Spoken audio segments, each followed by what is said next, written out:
ও একটা হ্যাবলা, খেলা ভালোভাবে বোঝে না। বোঝে না বুঝিয়ে দিবে।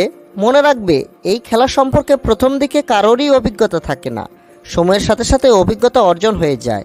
তোমার যখন পুণ্যতৃপ্তির সময় ঘনিয়ে আসবে তখন স্বামীকে জানাবে এবং চেষ্টা করবে যাতে একই সময়ে দুজনের তৃপ্তি ঘনিয়ে আসে।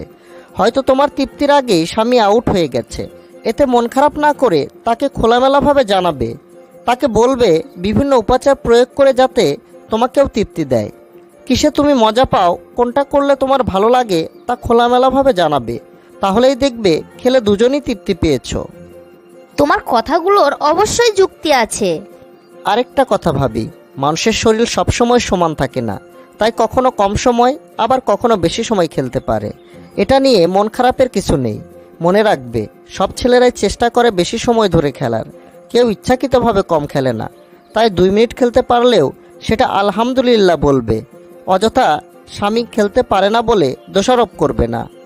আমি বুঝতে পেরেছি হৃদয়, এ ভুল আমি আর কখনোই করব না।